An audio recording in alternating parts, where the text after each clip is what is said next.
अस्सलाम वालेकुम। आज की वीडियो सी सेक्शन या नॉर्मल डिलीवरी के हवाले से की जाने वाली एहतियात का चौथा हिस्सा है, जिसमें हमने ये देखना है कि एक माँ को कौन-कौन सी एक्सरसाइज़ेज़ यानी वर्जिश करनी है सी सेक्शन या नॉर्मल डिलीवरी के बाद। अब इन एक्सरसाइज़ेज़ को हम 4 हिस्सों में तकसीम कर लेते हैं। सबसे पहले हमारे पास हैं पेट की एक्सरसाइज़ेज़, यानी कि अब माँ का पेट थोड़ा-सा बाहर निकला होता है, थोड़ा-सा लटक रहा होता है और अजीब दिख रहा होता है, जिसकी वजह से माएँ थोड़ी कंसर्न भी होती हैं, जिनको थोड़ी-सी अपनी फ़िक्र होती है। ये होगी पहली। दूसरी है हमारे पास छाती की एक्सरसाइज़ेज़। तीसरी हमारे पास निचले पेट यानी पेल्विक फ्लोर की एक्सरसाइज़ेज़ हैं। और चौथे नंबर पे जो मेरे ख़्याल में मोस्ट इम्पोर्टेंट हैं वो हैं यानी खून की वर्जिश को अच्छा रखने के लिए बॉडी में एक्सरसाइज़ेज़ कौन-कौन सी करती हैं। क्योंकि हाल ही में एक इंसिडेंट हुआ है साथी के हॉस्पिटल में कि वहाँ से सी सेक्शन करवा के वो गए हैं, अपने थोड़े से देहाती इलाके से थे। तो उनका कल्चर था कि माँ को जो है ना वो कुछ दिन बिठा के रखते हैं या उनको हरकत करने की इजाज़त नहीं होती। तो उन्होंने ऐसा किया है। उसके बाद जो चीज़ किताबों में भी लिखी हुई है कि 1000 औरतों में 3 औरतें ऐसी होती हैं जिनको ये मसला होता है।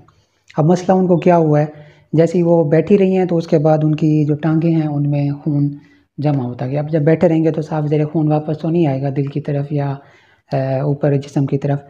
तो वहाँ पे लोथड़े बने हैं, लोथड़े वहाँ से दिल में आए, दिल से फेफड़ों में गए हैं और उनकी जो है ना उसी वक़्त डेथ हो गई है। तो फिर वो कह रहे थे कि हमारा जो है ना डॉक्टर ने ऑपरेट सही से नहीं किया। तो ऐसी इंस्ट्रक्शंस या अवेयरनेस लोगों में नहीं है, उनकी कल्चरल रीज़न्स हैं और वो इन चीज़ों को फ़ॉलो नहीं करते या इनकी जो एक अहमियत है उसको नहीं समझते। वो समझते हैं एक छोटी-सी बात है जो एक डॉक्टर या नर्स ने बता दी है और हम इसको फ़ॉलो नहीं करेंगे तो हमारा कोई नुकसान नहीं होगा, और जब हो जाता है तो फिर परेशान होते हैं। तो ऐसी चीज़ें, छोटी-छोटी चीज़ें आपको फ़ॉलो करनी चाहिए, एक्सरसाइज़ करनी चाहिए। अभी हम देखते हैं हमारे पास 4 ग्रुप हैं एक्सरसाइज़ेज़ के, वो मैंने आपको अभी बता दिए हैं कि कौन-कौन से हैं। अब इनमें से जो पहले दूसरे या तीसरे दिन के बाद आपने शुरू करनी है एक्सरसाइज़ेज़, वो हम अभी डिस्कस करते हैं।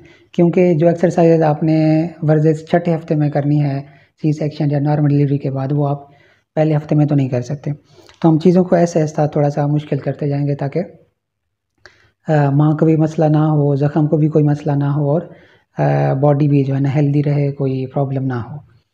अब यहाँ पे मैं आपको पहले ये बता दूँ एक्सरसाइज़ेज़ की डिटेल बताने से पहले कि एक्सरसाइज़ेज़ करनी क्यों चाहिए, वर्जिश क्यों करनी चाहिए।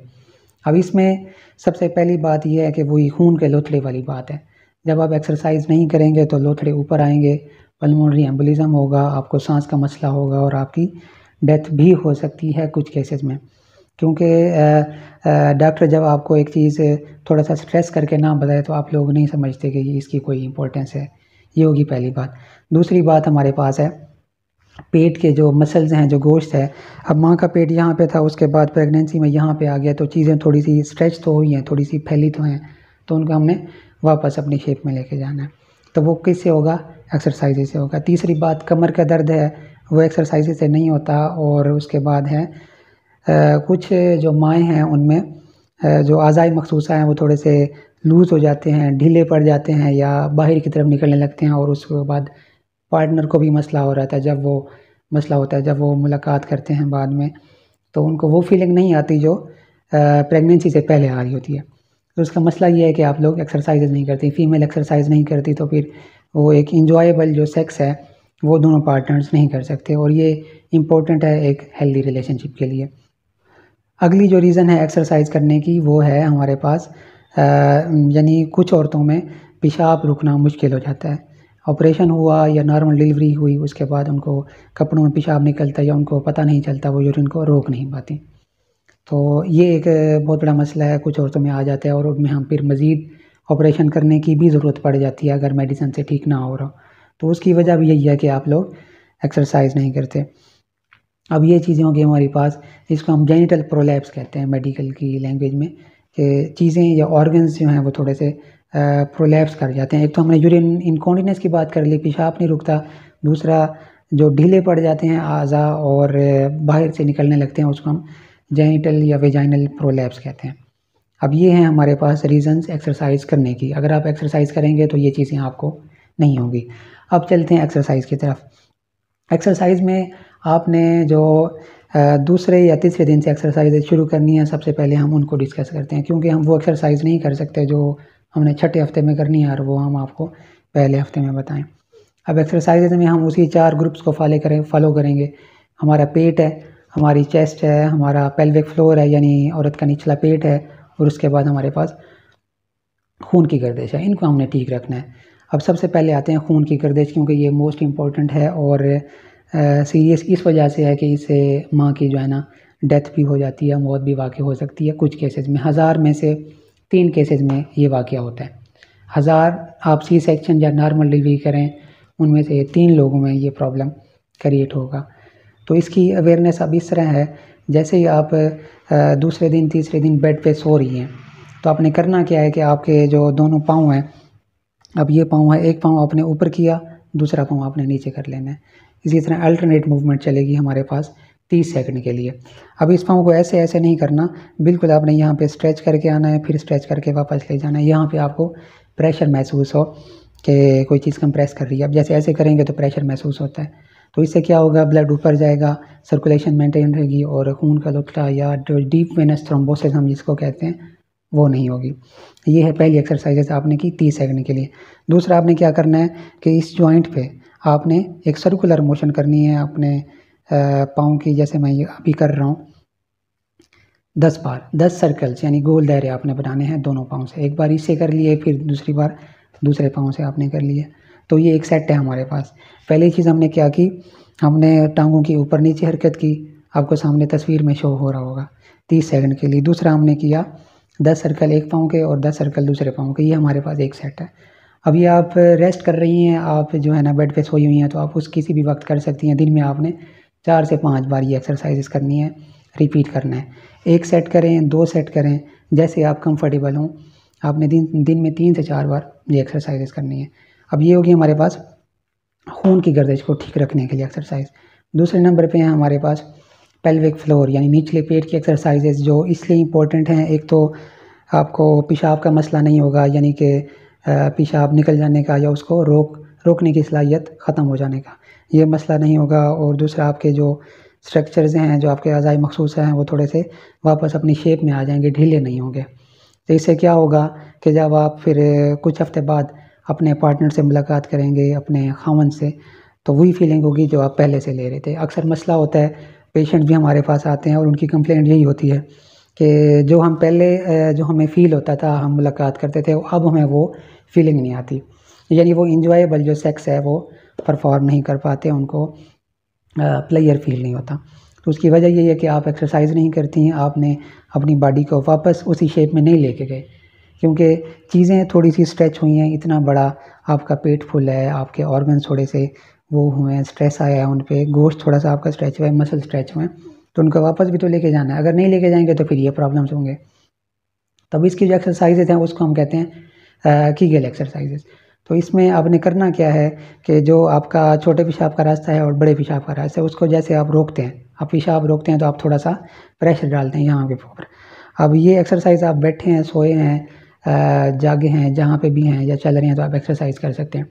अब आपने वहाँ पे प्रेशर डालना है और 10 सेकंड के लिए उसको रोक के रखना है, यानी कि आपके मसल स्ट्रेच हों, यहाँ पे आपको प्रेशर महसूस हो।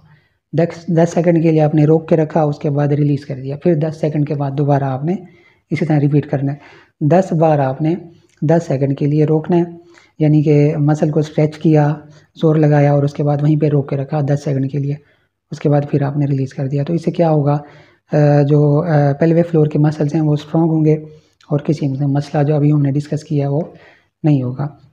अब ये एक्सरसाइज आपने 2 से 3 माह तक जारी रखनी है। सी सेक्शन है या नॉर्मल डिलीवरी है, उसके बाद आपको थोड़ा सा महसूस होगा कि हाँ, अब मेरी जो है ना स्ट्रक्चर्स हैं वो थोड़ी सी बेटर शेप में नज़र आ रही हैं। तो ये आपने दिन में 3 से 4 बार कर लिया और 2 से 3 माह आपने ड्यूरेशन है इसका, ये एक्सरसाइज करनी है। अब ये हो गई हमारे पास दूसरी। तीसरी है हमारे पास छाती की एक्सरसाइज। इस एरिया को हमने कवर करना है। तो इसमें आपने क्या करना है, आप सीधे लेट जाएंगे, आपने अपने टखने के ऊपर, अपना घुटने के ऊपर टांगें ऐसे इकट्ठी कर ली, यानी कि फ्लेक्स कर ली, ये एब्डोमेन के मसल जो है ना रिलैक्स हो जाएं। अब यहाँ पे आपने फ्लेक्स कर ली, उसके बाद आपने हाथ साइड पे कर लिया। हाथ साइड पे जैसे ही करेंगे तो आपने फिर इस तरह करना है कि अपनी बॉडी को हाथ अपने यहाँ पे लेके आना है या आपने यहाँ पे लेके आना है और थोड़ा सा यहाँ पे प्रेशर डालना है। ऐसे करेंगे, फिर ऐसे रिलैक्स कर देंगे, फिर दोबारा ऐसे करेंगे और ऐसे करेंगे। तो इसका ये होगा अगर आप थोड़ा सा बल्की हैं तो फिर आप हाथ आपको ऐसे भी करने पड़ सकते हैं, ताकि मकसद ये है कि हमने इन मसल्स को थोड़ा सा मूवमेंट देनी है। तो ये आप मूवमेंट ऐसे भी दे सकते हैं, और उसके बाद अगर आप थोड़े से बल्की हैं, हाथ ऊपर नहीं आते, तो फिर ऐसे भी कर सकते हैं। तो ये हमारे पास एक्सरसाइजेज हैं चेस्ट की। अब इसके बाद है एब्डोमेन की एक्सरसाइज। एब्डोमेन में जो मोस्ट इंपॉर्टेंट है वो है डीप ब्रीदिंग एक्सरसाइज। जिस तरह आपको पिक्चर में शो हो रहा होगा, इसमें आपने करना क्या है कि आप फ्लैसेड लेट गए सुकून से बेड के ऊपर। उसके बाद आपने घुटने को उसी तरह ऊपर कर लेना है जैसे हम सोए होते हैं, और हमने जो है ना टांगें थोड़ी सी यूँ फ्लेक्स की होती हैं, साथ तस्वीर में आपको नज़र आ रहा है। अब ये हो गया। उसके बाद आपने क्या करना है, आपने एक हाथ जो है ना छाती पे रखना है, दूसरा हाथ आपने रख दिया एब्डोमेन के ऊपर, आप लेटे हुए हैं। अब आपने सांस ऐसे लेना है, यानी इंस्पायरेशन ऐसे लेनी है, सांस अंदर ऐसे लेना है कि छाती वाला हाथ आपका मूव ना करे, आपका एब्डोमेन मूव करे, यानी कि आपने पेट को फुलाना है, पेट को आपने बाहर थोड़ा सा करना है। अब जैसे यहाँ पे बैठे हैं, आप लेटे होंगे, अब जैसे आप लेटे होंगे तो आपने सांस ऐसे लेना है कि आपका पेट जो है ना बाहर है। अब ये देख रहे हैं कंपैरेटिवली जो पेट के ऊपर हाथ है वो बाहर आ रहा है। अभी मैं बैठा हूँ तो थोड़ा सा चेस्ट मूव कर रही है, लेकिन आप सोए होंगे तो आपको अंदाज़ा होगा। आपने आपने पेट को बाहर निकाला, फिर आपने ऐसा से जो है ना सांस वापस बाहर निकालना है। Deep breathing exercises. सांस आपने अंदर ली, 1-2 सेकंड के लिए रोक ली, उसके बाद फिर आहिस्ता आहिस्ता आपने सांस बाहर निकाल ली। तो इसी तरह की एक्सरसाइजेज आपने 10 बार 1 मिनट में कर ली, यानी कि आपने 10 बार कर ली। उसके बाद दूसरा सेट भी कर सकते हैं, तीसरा सेट भी कर सकते हैं। बिल्कुल रिलैक्स होकर करेंगे तो आपको महसूस होगा कि हाँ, मेरी ब्रीदिंग भी ठीक हो रही है, और मेरे जो है ना एब्डोमेन पे भी एफर्ट हल्की हल्की पड़ रही है। तो इससे क्या होगा कि ये हल्की हल्की शेप में आएंगे, और एक जैसे बॉडी रेडी होती है बाद में एक थोड़ी सी बड़ी एक्सरसाइज करने के लिए, तो ये काम आप कर रहे हैं। तो इससे क्या होगा कि आपके मसल्स ऐसा ऐसा वापस अपनी शेप में आना शुरू हो जाएंगे। अब ये है डीप ब्रीदिंग एक्सरसाइज। अच्छा, इसमें एक चीज़ ये आपने देखनी है कि आपने जब सांस अंदर लेनी है इस एक्सरसाइज में, तो वो आपने नाक से लेनी है, और सांस जब बाहर निकालनी है तो आपने मुंह से अपना सांस बाहर निकालना है, और बिल्कुल स्लोली आहिस्ता आहिस्ता आपने सांस निकालना है। अब ये एक बार आपने पाँच मरतबा कर लिया आपने एक सेट में, 5 बार सांस अंदर लिया बाहर निकाला, और इसी तरह आपने 3 बार, यानी कि एक बार कर लिया, फिर दूसरी बार कर लिया, फिर तीसरी बार कर लिया एक ही साथ में। फिर आप कुछ घंटे बाद दोबारा इसको रिपीट भी कर सकते हैं, दिन में 2 या 3 बार ये एक्सरसाइज आप करेंगे और इसको जारी रखेंगे। इसको हम कहते हैं abdominal deep abdominal breathing exercise. अब ये हो गई हमारे पास एब्डोमेन की पहली एक्सरसाइज। दूसरी एक्सरसाइज है हमारे पास अपने नी को जो है लिफ्ट करने की। इसमें आपने क्या करना है कि जैसे ही आप सोए हुए हैं तो आपने पहले एक टांगों को ऐसे इकट्ठा करना है, उसके बाद इसको हमने सीधा कर लिया, फिर आपने दूसरी टांग को इकट्ठा किया और इसको आपने फिर सीधा कर लिया।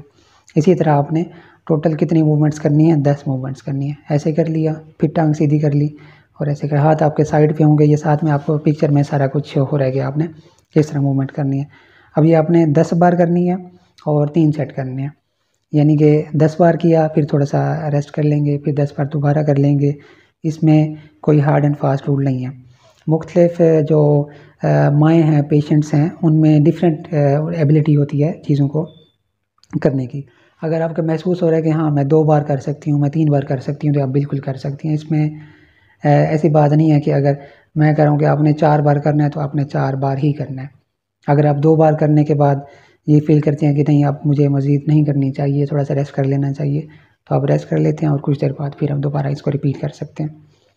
अब ये हैं हमारे पास एक्सरसाइजेज जो हम दूसरे या तीसरे दिन हम शुरू कर सकते हैं बॉडी को शेप में लाने के लिए। सबसे पहली एक्सरसाइजेज आपकी है चलना, वॉक करना। अब जब वॉक सही करेंगे, बेड से उठने का तरीका अपना ठीक करेंगे। अब बेड से उठने का तरीका ठीक ये है कि आप पहले सोए हैं, साथ में पिक्चर में आपको शो हो रहा है, सबसे पहले आप सोएंगे, उसके बाद जैसे आप सोए हुए हैं उसके बाद आपने साइड पे हो जाना है, एक साइड पे हो जाएंगे, फिर आपने आहिस्ता से उठ के बैठना है। नेक्स्ट स्टेप में आपने टांगे नीचे करनी है, 2 से 3 सेकंड बाद फिर आपने उठना है। आप एक नॉर्मल बंदे की तरह बैठे हैं, सोए हैं और उसी तरह उठ के सीधा ऐसा नहीं कर सकते। आपने बिल्कुल सुकून से आराम से अपनी बॉडी को आहिस्ता आहिस्ता तैयार करना है कि हाँ, अब मैंने करवट लेनी है, अब मैंने उठ के बैठना है, अब मैंने टांगे नीचे करनी है, अब मैंने 2-3 सेकंड वेट करना है, और उसके बाद हमने फिर उठना है और हमने वॉक करनी है। तो ये उठने का तरीका और वॉक मोस्ट इंपॉर्टेंट है। सबसे पहले न्यूट्रिशन हो गई, उसके बाद हमारे पास ये एक्सरसाइज हैं जो अभी मैंने डिस्कस की हैं। अब ये एक्सरसाइजेज आप वही बात है, 3 दिन से यानी कि सी सेक्शन है, नॉर्मल डिलीवरी है, उसके बाद आप शुरू कर सकते हैं। इनमें कोई ऐसी ज़्यादा ताकत लगाने की या ज़ख्म को छेड़छाड़ करने की एक्सरसाइज नहीं है। ये वो एक्सरसाइजेज़ हैं जो आपको एक प्रॉब्लम से, एक डिज़ीज़ से बचाएंगी। तो ये एक्सरसाइजेज़ आप जारी रखेंगे जब तक आपकी बॉडी शेप में नहीं आती। अब उसके बाद फिर हम डिस्कस करते हैं कि दूसरी कौन सी एक्सरसाइज हैं जो हमने बॉडी को शेप में लाने के लिए करनी है। ये तो हमने मसाइल से बचने के लिए की थी, ताकि हमें पेशाब का मसला ना हो, हमें खून का लुत्फ़ा ना बने, हमारे मसल जो है ना फैल गए हैं वो थोड़े से ठीक हो जाएं, और जो है ना हमारा जो निचला पेट है यानी पेल्विक फ्लोर है उसकी जो शेप है वापस आ जाए, ताकि हम जब पार्टनर के पास जाएं तो हमारी वही फीलिंग हो जो हमारी प्रेगनेंसी से पहले थी। ये बहुत बड़ा मसला है, औरतों को एजुकेट नहीं किया जाता, या डॉक्टर्स या इतना रश है कि सही से कम्युनिकेट नहीं कर पाते, और उनको इस डिटेल में बताया भी नहीं जा सकता जो गवर्नमेंट सेटअप्स हैं ख़ास तौर पे, कि इस डिटेल के साथ एक्सरसाइज बताना बहुत मुश्किल है। तो हमारी यही कोशिश है कि अवेयरनेस पैदा करें, लोगों में प्रॉब्लम्स कम हों, और जो है ना एक आम आदमी को भी पता हो कि हमने सी सेक्शन करवाया है तो हमने फिर आगे कैसे मूव करना है। औरतें बहुत ज़्यादा कुछ परेशान होती हैं और कुछ को पता नहीं होता, तो वो फिर बीमार होके आती हैं, प्रॉब्लम लेके आती हैं। 2 टाइप की जो है ना वुमेन होती हैं। अब जो परेशान होती हैं उनको फिर गाइड करने वाला भी कोई नहीं होता, और इतनी बारीकी से चीज़ें उनको पता भी नहीं होती कि हमने एक्सरसाइज किया। उनको पता तो होता है कि हमने एक्सरसाइज करनी है, लेकिन ये नहीं आइडिया करना कैसे है, क्या करना है। अब दूसरी औरतें जिनको मालूम ही नहीं है, जो बैठी हुई हैं चारपाई के ऊपर, बेड के ऊपर, 4-5 दिन नहीं हमने बैठना है, चलना नहीं है, कुछ देहातों में कल्चर है इस तरह का, तो फिर वो डीप वीनस थ्रोम्बोसिस और पल्मोनरी एम्बोलिज्म के साथ आती हैं। सिंपल सी बात है। तो ये चीज़ें आम आवाम को पता होनी चाहिए। हमारा थोड़ा सा सिस्टम ऐसा है, हेल्थ सिस्टम ऐसा है कि हम क्वालिटी हेल्थ केयर नहीं दे पाते।